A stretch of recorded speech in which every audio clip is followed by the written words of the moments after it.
Have you ever found yourself stuck trying to figure out how to select a DOM element in JavaScript? It can be really confusing, right? If that's you, then you're in the right place. Today, we're diving into how to concatenate strings and variables to select DOM elements. I totally get it. It can be frustrating when you're trying to learn something new and the answers just aren't clear. You're not alone in this struggle. Many developers face similar challenges when working with JavaScript.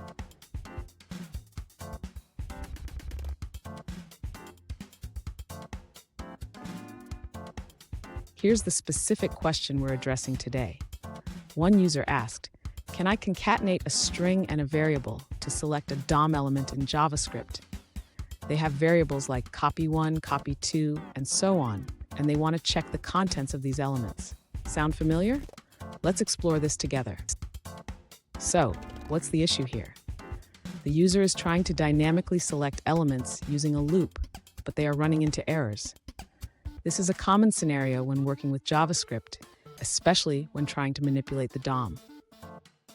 And stick around. I have a great tip at the end that will help you streamline your JavaScript coding and make it much easier to work with DOM elements. To begin solving this issue, the user should understand how to dynamically access DOM elements using a loop. Instead of trying to concatenate strings directly, we can use the bracket notation to access the elements.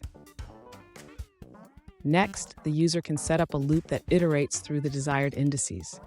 In this case, the user wants to check elements from 1 to 3.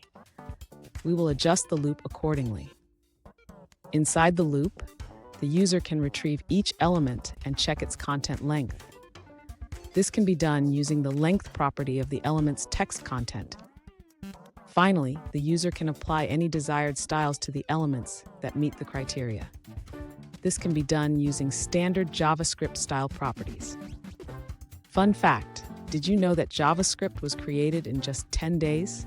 It's amazing how far it has come since then and how many developers rely on it every day. Now, let's look at the answers provided by other users. An alternative approach suggested by another user involves using the window object to access your variables dynamically. They recommend using a loop to concatenate the string copy with the index to retrieve the elements. Additionally, you can simplify your code by directly constructing the element ID as a string. This method uses document.getElementById with the concatenated string to select the elements.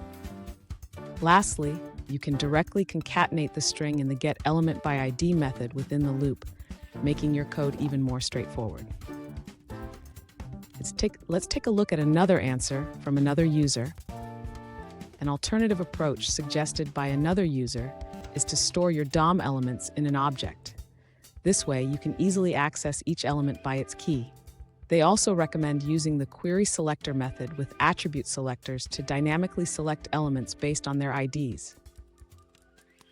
In a loop, you can iterate through the object or use query selector to select elements based on their IDs. This method is efficient and keeps your code clean. Let's check out another perspective from a different user. An alternative solution suggests using a custom function to simplify element selection. This user proposes creating a function called $, which acts as a shortcut for document.getElementById. They demonstrate how to use this function in a loop to check the length of the text in each element. Here's the pro tip I promised. Always use arrays or objects to manage multiple elements. This will make your code cleaner and easier to maintain in the long run. And there you have it. You should now be able to concatenate strings and variables to select DOM elements in JavaScript. If you found this helpful, hit the subscribe button for more tips. And don't forget to check out our next video for more JavaScript tricks.